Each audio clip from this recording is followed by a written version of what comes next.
Rudolph the Red-Nosed Reindeer. Rudolph the Red-Nosed Reindeer. Now, what's that? Where did he come from? What does Rudolph the Red-Nosed Reindeer have to do with the Messiah? What does it have to do with it? It doesn't sound Jewish. Rudolph, that's like a German name. That could be a Nazi reindeer there. You just might as well have Adolf the Red-Nosed Reindeer.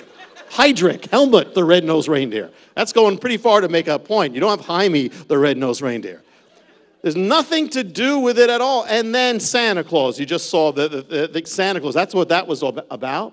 Kind of goes with it. Santa Claus. You better watch out. You better not shout.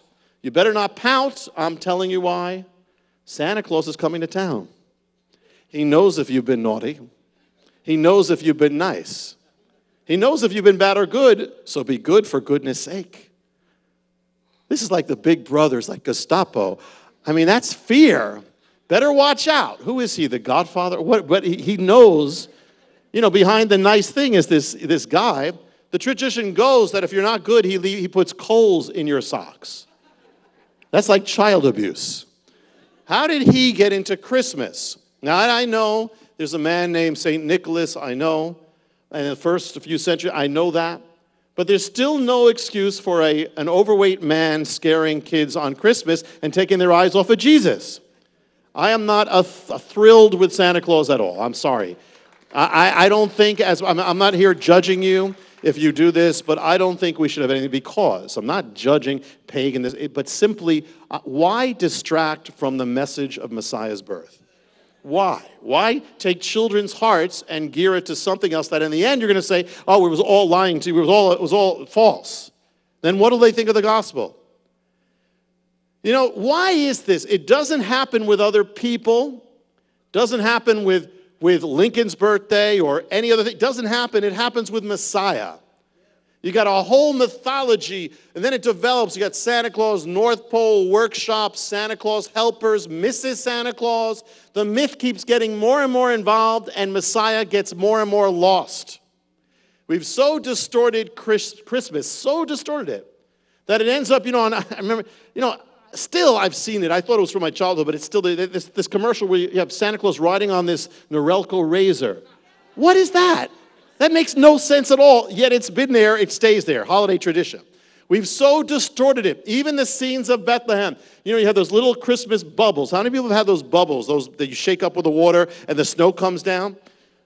That's not real. You want a real Bethlehem scene, you don't fill it with snow, you fill it with desert dirt, and you shake it and you get a dust storm. That's Bethlehem.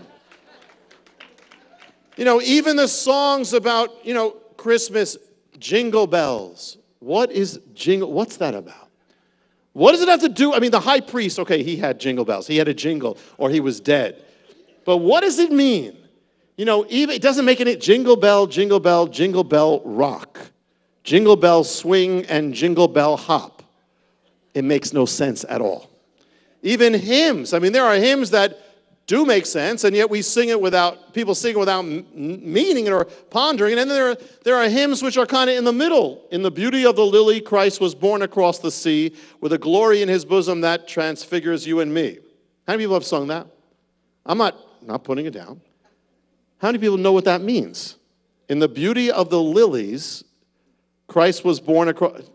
What lilies? There's nothing about that. Across the sea, what sea? We sing things, we don't really think about it. God rest ye merry gentlemen, let nothing you dismay. Does anybody have an idea what that means? But you sing it. We three kings of Orient are. Okay, that makes sense. The problem is it's not true. First of all, we don't know that there were three. Number two, they weren't kings, they were magi. And number three, they were not at Christmas at all. They weren't in the manger, they came later. It has nothing, actually, it's just inaccurate. What does all this mean? All this, it's not something that's just a light thing. There's something very profound about it.